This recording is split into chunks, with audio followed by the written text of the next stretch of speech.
Mga kababayan, hindi lang basta nanalo si Alexandra Ayala. Siya ang pinili mismo ng fans bilang WTA Star of the Grass Court Swing para sa 2026 season. Sa opisyal na anunsyo ng WTA noong July 17, nakakuha si Alex ng halos 90% ng kabuuang boto. Ayon sa mga ulat sa Pilipinas, umabot ito sa 89%, habang ang bagong Wimbledon champion na si Linda Noskova ay nasa 7% at ang Wimbledon runner-up na si Karolina Muchova ay nasa 3% lamang. Isipin ninyo iyon, ang dalawang Czech stars ang naglaro sa Wimbledon final. Pero pagdating sa puso at boto ng tennis fans, si Alex Ayala ang malinaw na nanguna.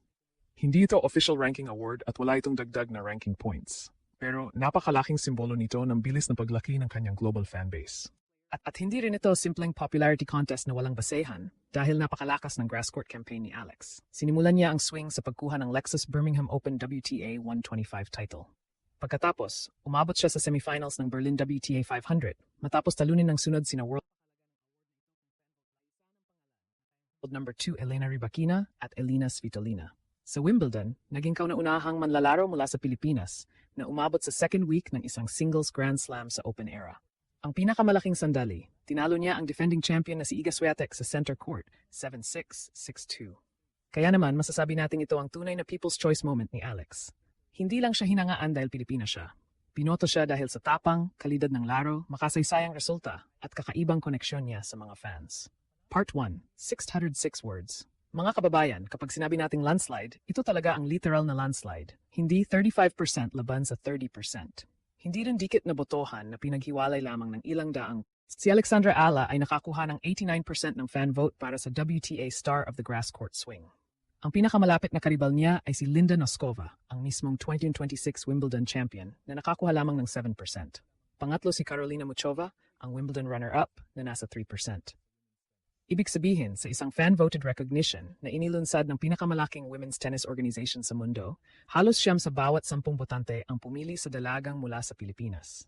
Dito natin makikita kung gaano kabilis nagbago ang tingin ng tennis world kay Alex. Bago nagsimula ang grass season, marami pa rin ang nagtatanong kung consistent na ba talaga siya sa pinakamataas na level. May mga nagsasabing magaling siya sa hard court, pero kailangan pa niyang patunayan ang sarili sa grass. Isang surface na mabilis, mababa ang bounce, at nangangailangan ng maagang preparation, matatag na balance, at mabilis na decision-making. Pero sa loob lamang ng 5 linggo, sinagot ni Alex ang halos lahat ng tanong. Ang unang sagot ay dumating sa Birmingham. Sa gitna ng weather delays at disrupted schedules, nanatiling composed si Alex at nakuha ang kanyang ikalawang career WTA 125 title. Sa final, kinailangan niyang lampasan si Nicola Bartunkova sa 3 sets. Mahalaga ang titulong iyon dahil hindi lang trophy ang nakuha niya. Nagkaroon siya ng kumpiyansa, match rhythm, at patunay na kaya niyang manalo ng sunod-sunod sa grass. Pagkatapos ay dumating ang Berlin WTA 500. Mas malalim ang field, mas mabigat ang pangalan ng mga kalaban, at mas mataas ang pressure. Ngunit doon lalo nagningning si Alex. Tinalo niya si Elena Rybakina, ang world number 2 sa straight sets, 7-5, 6-4. Hindi siya natakot sa malakas na serve at first strike tennis ng Kazakh star. Gumamit siya ng matalinong court positioning, maagang pagkuha ng bola, at tapang sa mahalagang puntos. Kinabukasan, tinalo naman niya si Elina Svitolina, 6-3, 6-4, para makarating sa semifinals.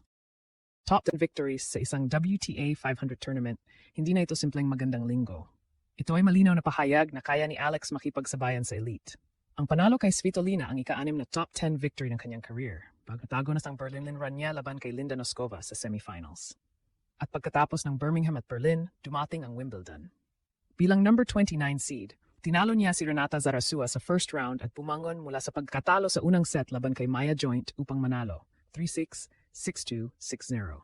Sa third round, naghihintay ang defending champion na si Iga Swiatek. Ito ang klase ng laban na pwedeng makayanig sa isang batang player. Center court, Grand Slam pressure, at kalalabang sanay manalo ng pinakamalaking titulo. Pero si Alex ang mas matapang sa pinakamahalagang sandali. Kinuha niya ang isang napakahabang first set tiebreak at pagkatapos ay tuluyang dinumina ang second set. Swiatek ang nagdala sa kanya sa fourth round at gumawa ng kasaysayan bilang unang player mula sa Pilipinas na umabot sa second week ng isang singles major sa Open Era. Kahit natalo siya kay Jasmine Paolini sa isang dikit na 3-set match, hindi nabawasan ang halaga ng kanyang ginawa. Lumaban si Alex hanggang deciding set bago nanayag ang Italian star, 6-4, 4-6, 6-3. Sinabi mismo ni Alex pagkatapos ng laban ng resulta ay makapagbibigay sa kanya ng dagdag na confidence. confidence at paniniwalang kaya niyang manalo sa bawat laban. Umabot siya sa career-high World Number 28 at umali sa grass season na may titulo, semifinal appearance, dalawang malalaking top 10 wins, historic Wimbledon run, at fan award na halos siya lamang ang pinili ng mga bumoto. Kaya noong sinabi ng WTA na nagdesisyon na ang mga fans, malinaw ang mensahe. Ang grass court swing ng 2026 ay maaring nagkaroon ng Wimbledon champion, pero nagkaroon din ito ng isang star na pinakamalakas ang koneksyon sa mga tao. At yon ay si Alexandra Iella. Part 2, 533 words.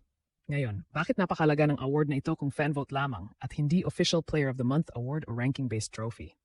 Dahil sa modern sports, may dalawang uri ng tagumpay. Una, ang performance sa court, titles, wins, rankings at records. Ikalawa, ang kakayahang makuha ang atensyon at emosyon ng audience. Sa grass season na ito, parehong nakuha ni Alex Ialla ang dalawang iyon.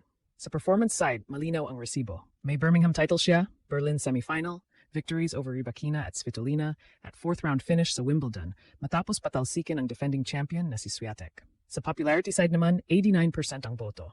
Hindi basta lumamang. Tinambakan niya sa fan voting ang dalawang babaeng naglaro sa Wimbledon Championship match. Maging ang official WTA post sa X tungkol sa kanyang pagkapanalo ay mabilis na umabot sa mahigit kalahating milyong views at mahigit 4,000 likes batay sa engagement na nakikita noong July. Isa itong senyales na hindi lang lokal na kuwento sa Pilipinas ang recognition na ito. Si Alex ay isa ng pangalan na kayang humatak ng international attention sa official platforms ng Women's Tour. Pero dapat malinaw din ang ating pagbasa. Hindi ibig sabihin ng award na ito na si Alex na agad ang pinakamahusay na grass court player sa buong mundo. Ang Wimbledon champion pa rin ang may pinakamalaking competitive achievement ng swing. Ang ibig sabihin nito ay si Alex ang performer na pinili ng mga fans bilang pinaka-nakakabilib, pinakakaabang-abang o pinaka-konektado sa kanila sa loob ng panahong iyon. At sa ganitong konteksto, mas lalong kahanga-hanga ang kanyang 89% dahil may tunay na sporting accomplishments na sumuporta sa kanyang kasikatan. Hindi lamang ito resulta ng national pride. Nagkaroon ng championship, major upsets, historic Grand Slam victories at mga laban sa pinakamalalaking court ng tennis. Ito rin ang patunay na ang Filipino fanbase ay pwedeng maging isang global force kapag may atletang tunay na nagbibigay ng inspirasyon. Sa huli, ang Star of the Grass Court Swing Award ay hindi lamang digital badge. Ito ay isang snapshot ng kasalukuyang posisyon ni Alex sa women's tennis. Hindi pa tapos ang pag-akyat, hindi pa siya Grand Slam champion, pero isa na siya sa mga pinakaminamahal at pinaka-pinag-uusapang players ng tour. Mula Birmingham hanggang Berlin at Wimbledon, pinatunayan niyang kaya niyang gumawa ng resulta. Sa fan vote, pinatunayan ng mga tao na gusto nilang sumama sa kanyang journey. The people's choice, si Alexandra Iella. Hindi dahil sa hype lamang, kundi dahil binigyan niya ng dahilan ang mga tao para maniwala, bumoto at maghintay sa susunod niyang malaking